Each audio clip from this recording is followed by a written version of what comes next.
Okay, so one of the things you learn when you study cognitive psychology is that our brains are making a zillion inferences, and most of them are right. We have these specialized hunks of our brain, and these specialized hunks may be in one region, like there's optical centers here and speech centers here, and planning goes on largely here, and our balance system that integrates visual information and inner ear information is down here. And so you have a lot of geographical locality within the brain of this function is done over here.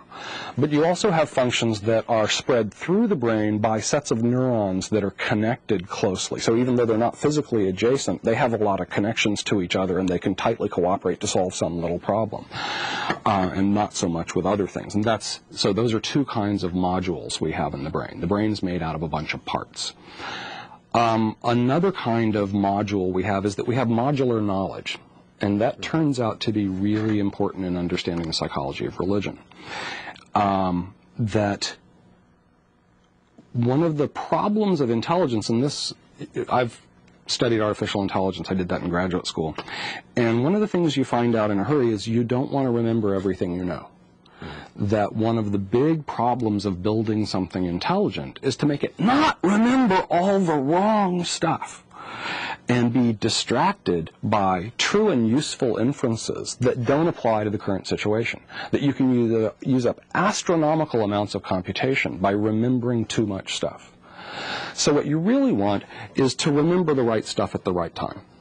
Okay. And our brains tend to organize knowledge in related hunks.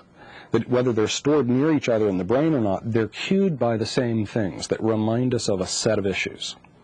So that there's certain things we reason about in certain ways and remember related things that we can use to reason about them and say, oh, is this one like that or is this one like that?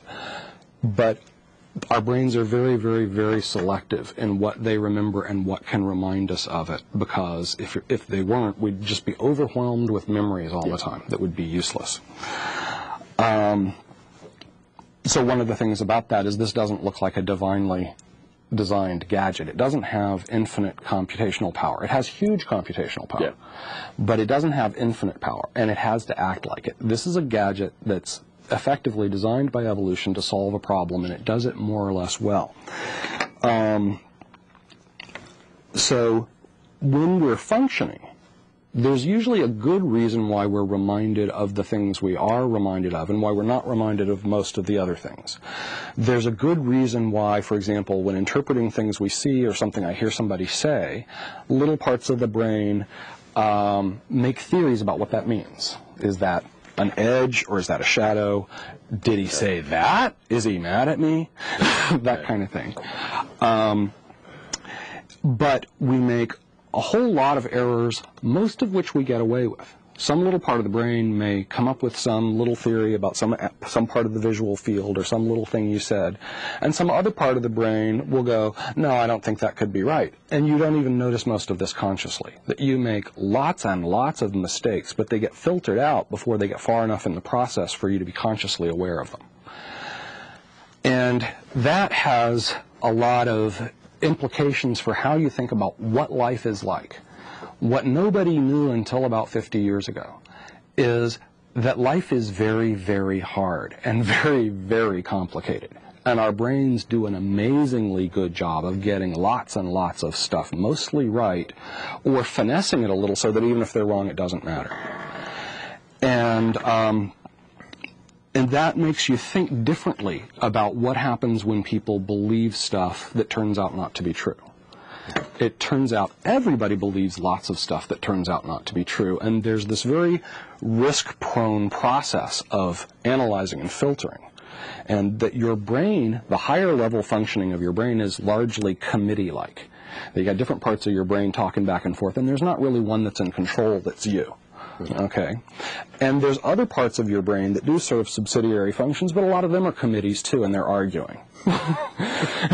And so, like any other organization of a large number of things that are doing something like thinking, mistakes will be made.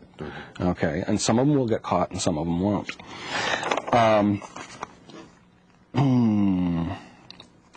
And the reasons why each module in the brain that does some particular computational task makes the kinds of mistakes it makes are often clearly, they make sense in light of evolution.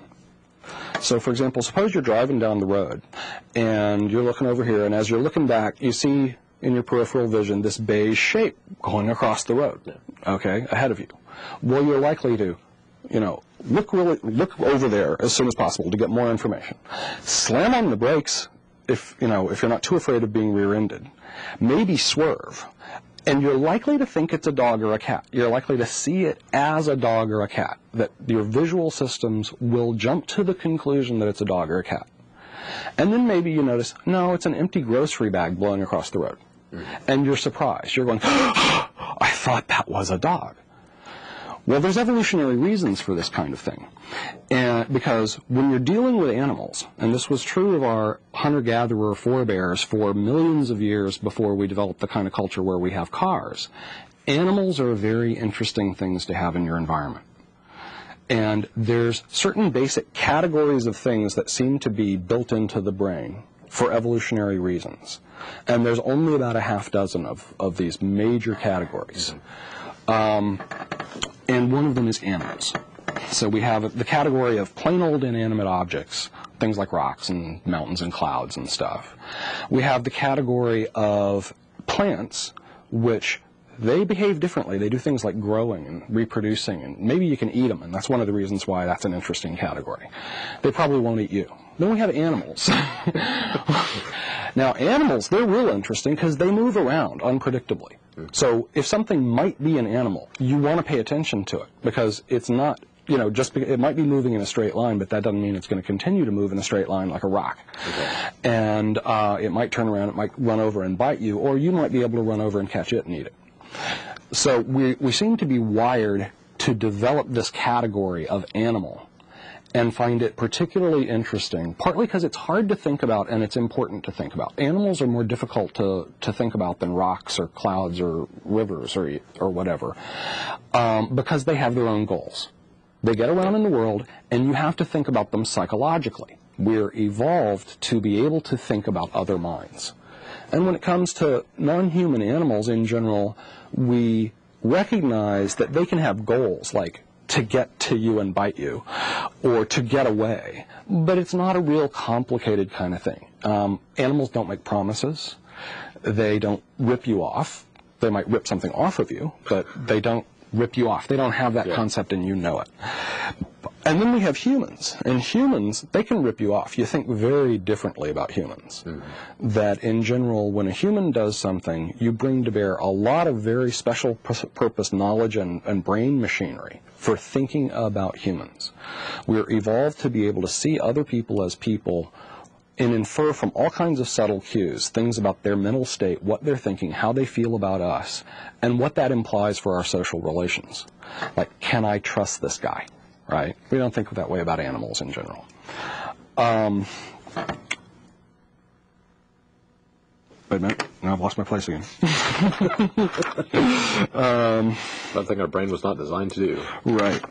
Okay, and there's actually a few other categories. One of them is tools, things that are not animate but aren't natural.